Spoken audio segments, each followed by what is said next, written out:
So I left Traverse Town and came back out here just because I realized we didn't actually get to see the entrance hall of Castle Oblivion in gameplay because it forced us right through the door right away. So here it is. This is kind of what we're going to see between all of the worlds in this game. You'll get 2 hallways similar to this, just without the giant door, and an opportunity to talk to Donald and Goofy. Guess we can't go any further unless we figure out how to use that card. I mean the one that we've already used. Yeah. It's weird, because it made us use it instead of, like, you know, playing a cutscene, so that's... I mean, no, it made us use it instead of letting us, you know, choose to, so... I don't know. That is kind of odd. There's old Sora's voice. Old punished snake. I'm still getting used to it. Yeah, you'll get used to it. Don't worry about it. Anyway, we're going to go where? We're going to go to the next story room. We fought a bunch of enemies. Like, honestly, I think we've cleared out all the rooms we've spawned so far. Like, there's no more Heartless appearing. I'm pretty sure we've cleared all these rooms. Oh, never mind, there's one. Bam, Yeah. kill it. Rob it. Mug him, take his stuff. Take all of his experience and cards, if he has any of those. I don't think I made this clear on screen, but basically, like, all encounters drop at least 1 room card, usually, anyway. I don't know if there are any... there might be some circumstances in which that doesn't happen, but I'm pretty sure all standard fights drop a room card. And we got 2 Goofy cards, so I can... Oh, no, hold on. That's actually not what I wanted to do. Never mind. Reload that. You need a Donald card. No, we didn't get to show, this, though, remember? Oh, yeah, Goofy Smash. Yeah, Goof. Give me something. Give me something to hit. Give me a target.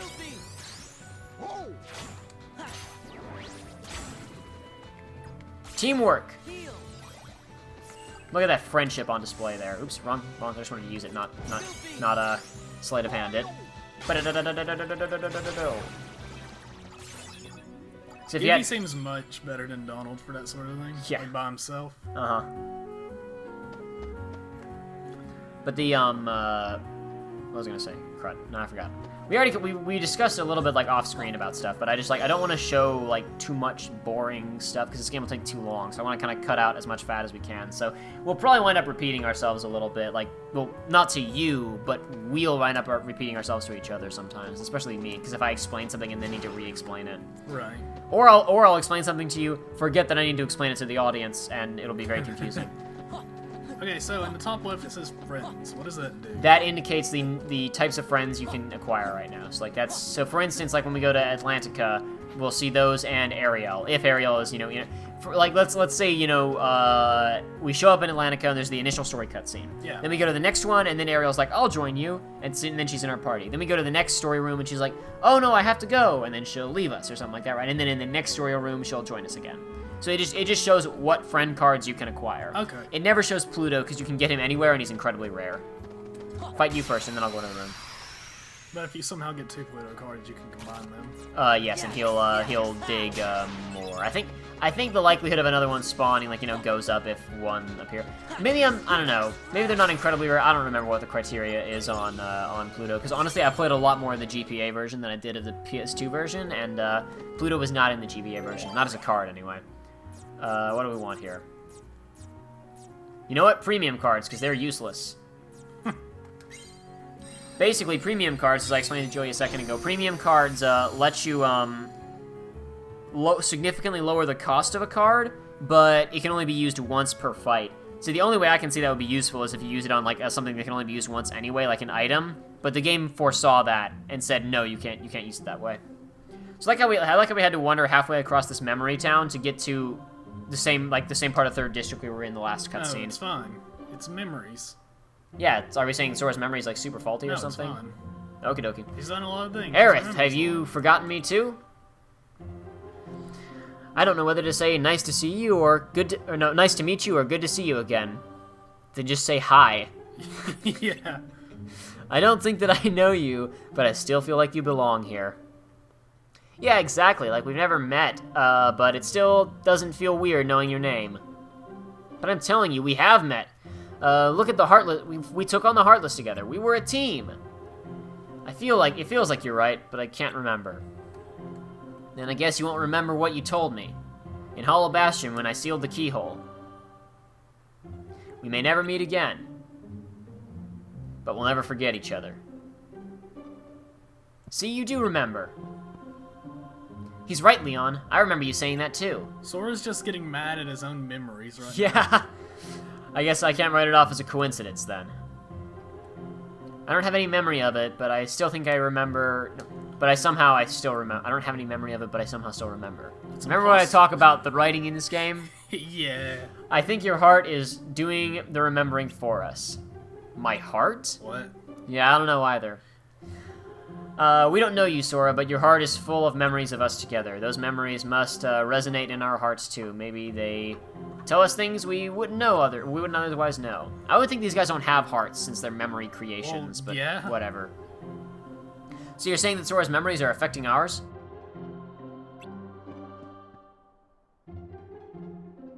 His memories do seem to have a certain power. Maybe it's like that guy said, then. This town is just an illusion, something my memories created. And there's someone special to you in this town. How did you... Ah, forget it. My memories are resonating with yours, telling you what happened. Yeah, a friend of mine is in this town. I mean, Castle Oblivion. Why are you explaining it? Castle to your Oblivion? memories? Where's that? There aren't any castles here. Because Sora has to explain things to himself all the time because he's not super smart. That's not quite what I meant. You're still not sure what's going on yourself, right? Right. We just got here, after all. I want to take a better look around. And go and walk around town. They're heartless, but that's no problem for you. So you know I can fight. Look at his smug look. Again, in the GBA version, there would have been a really nice, smug Sora with his hands behind his head look instead of the blank doll face look. But anyway, I can't say I know you, but I feel like believing you. Let's leave it at that. So one thing that's interesting about this game is that this is not how all of the worlds after this are going to work. In basically all the Disney worlds after this, Sora, Donald, and Goofy will act like they don't know the people, and the people will act like they don't know Donald and Goofy. Oh. This is somewhat, sort of, kind of explained, as you'll see as we move forward. But anyway. Somewhat, sort of, kind of. Somewhat, sort of, kind of explained, yes. Anyway, let's move on, shall we? I think this is the next room we need to go to. So we're gonna head left into, yeah, here we go. This should be the room we want.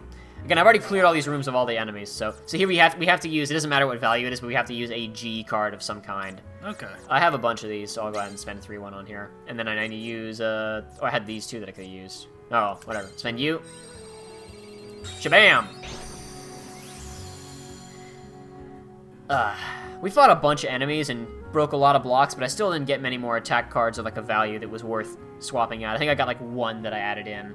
Yeah, you had a 5 attack, I think. Which is what I was talking about with, like, you know, the grinding in this game. It, like, takes a long time to get a sufficient amount of resources. Well, what do you know? It's Sora.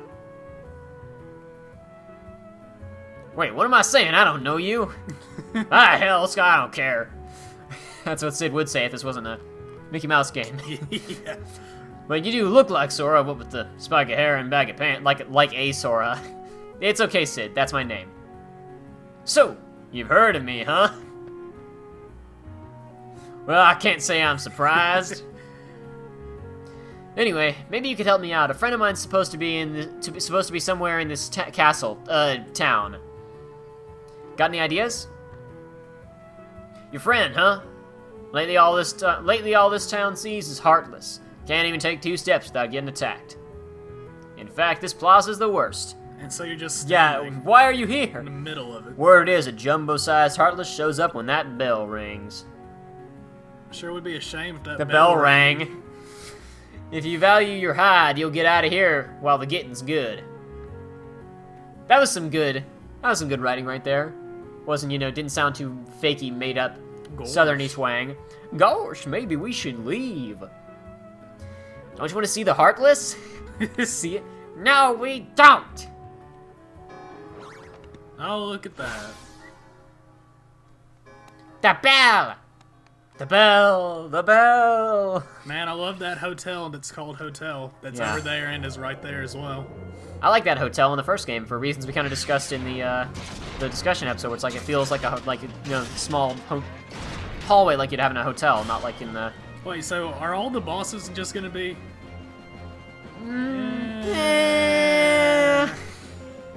All the ones for the Disney worlds will be, but again, there's stuff in between the different floors, so okay. We'll see how that goes.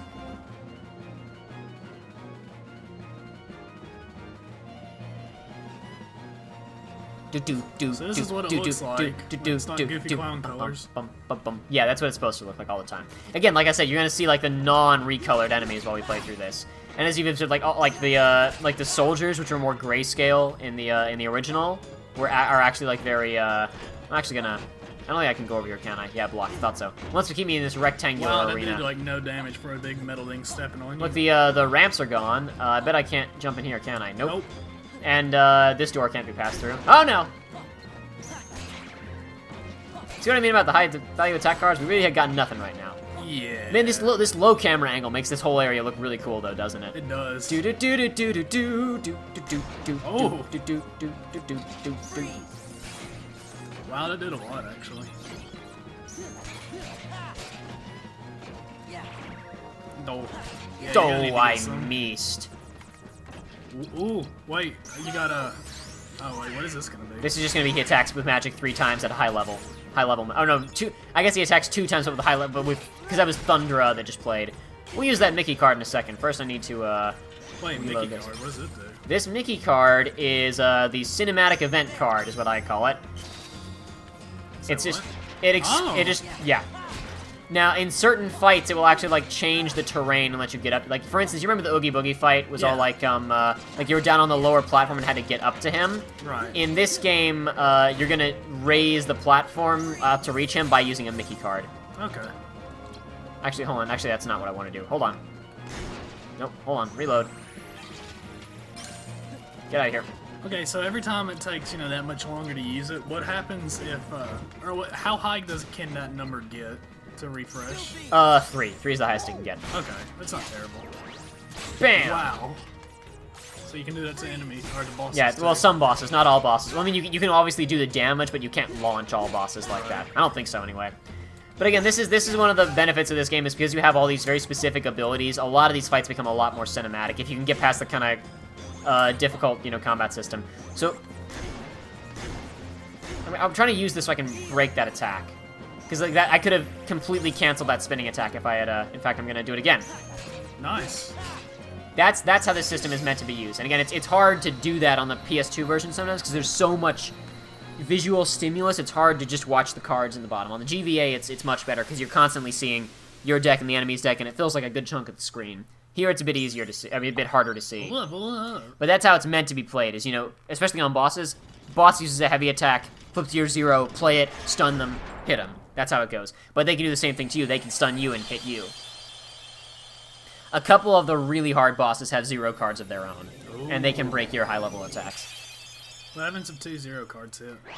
Then just nothing happens. That's and all cards of equal value just negate both attacks. Guard armor. Now, what does that do? I don't recall. I'll check that in a second. It's one of the enemy cards, though. What should we do here? I'll do Stun Impact. We got Sliding Dash in the first one, which we did off-screen, but obviously didn't do during a recording. Here we go. Stun surrounding enemies with a single attack. 3 attack cards are the same type, so we gotta, like, get exact... 20 to 23, that's really specific. Wow, so, as you go on, you'll decide what things are valuable to you, and you'll build your deck such that, okay, there are 3 cards here that I know will have this effect, so I can flip to them and use those really easily, like at the beginning of the fight or something if I want to. Or however else you want to go about it. Of course, if you know the values well and can do the math in your head fast, you might just say this card, and that card, but...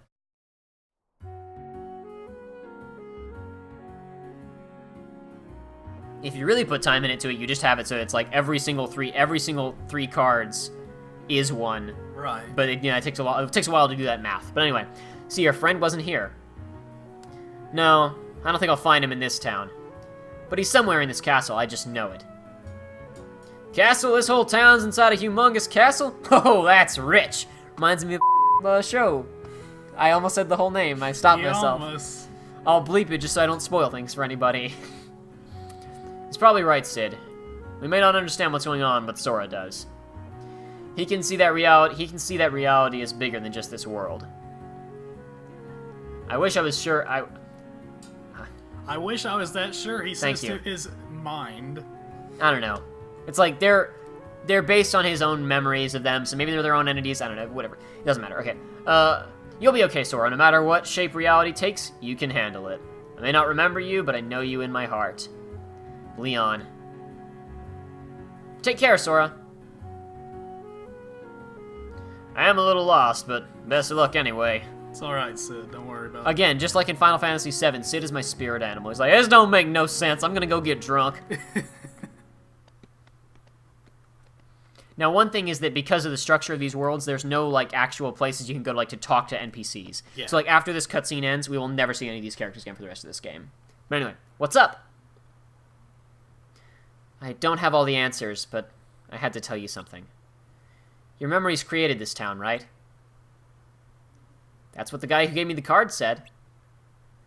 If that's true, then this town is just a figment of your mind, and so are we. But you can't be a figment. You're standing right here. The town is here too. The music is telling us that this is new news, but I mean, it's not hard to figure out. But I'm not really me. I don't remember the things I should, and I sense things I shouldn't. Sora, beware your memories. In the journey to come, you'll be faced with more illusions. Sometimes the shadow of your memories will deceive you. Shadows of your memories will deceive you and try to lead you astray. So, what exactly does that mean? I'm sorry. I'm just another illusion. The truth is out of my reach. Don't say stuff like that. It's depressing. Stay strong, Sora. Don't let the illusions distract you from what's truly important. Okay. Sora! I assume that's Donald, because Donald's usually the one yelling. Yeah, okay. Are you ready to go? Yeah, be right there. Well, I better be going. So I was gonna Aerith? say she's gonna be gone, but I didn't even need to say Aerith! it. Like, So obvious, yeah. yeah. What about Aerith? Where did she go? I was just talking to her. Aerith left with Leon and the others, remember? Huh? You worried us. You were just standing there by yourself.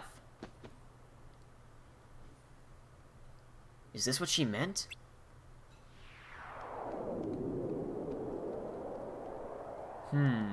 Whoosh. Sound effects. Yeah. So, I'm just gonna say that that last exchange with Aerith is one of the few things here that actually is, like, somehow plot and theme relevant. I'm not gonna say anything further than that, just know that ahead of time. Right. Wacha, wacha, wacha. I would be selling like 1s, 2s, and 3s, but I have not actually gotten a Moogle story yet. So I could spawn another room here, and we could, you know, kill a few more Heartless. And in fact, I think I actually will do that off screen, if only to level up a little bit. But I'm actually gonna go over here. All of the worlds after you beat the final boss, even if I'd spawned in this room after beating the final boss, it would be overwritten with Conqueror's Respite. Conqueror's Respite will be no enemies, a couple items, and I give my life, not for honor, but for you. There's always a really long ladder at the very end to the top, which has a save point and the exit right out of town. See you again. Grab these. Boop, boop. Save my game. I'll spawn another room in and kill a couple monsters to level up a bit more, and then next episode we will leave Traverse Town and go to the next place. Go to the next actually place. The castle, but then go to the next place. which is going to be another memory-based world. Yeah, you've already kind of figured out the structure here, haven't you? Yep. All right. Well, anyway, so we did that. That was great. We you know, did the. So, also, I don't know if I pointed this out before, but you may have noticed that amongst the little experience things that got sucked toward us after that boss, I don't know if there was one for guard armor, but usually after a boss, in addition to the little, like, blue and red crystal... Wow, excuse me. In addition to the blue and red crystals, you have, like, a little white, silver ball crystal, right? That is guaranteed the exact amount of experience you need to level up, basically. Really? So, yeah, it's always, you know, you'll see that after bosses, usually, like, it's a guaranteed level up. They kind of need that to keep you up, because unlike in, you know, a game like, you know, the normal, like Kingdom Hearts 1, where, like, you can do a low-level run or something like that, like, in this game, you need CP, you need more health, you need sleets, or else your sleights, whatever, sleight of hand, I don't know. I assume that's how you pronounce it, sleight of hand, because it's a card trick thing, or does it... Sleight of hand, I don't know exactly how you pronounce that, but anyway, I like how up here you have the little, shooting stars flying by there.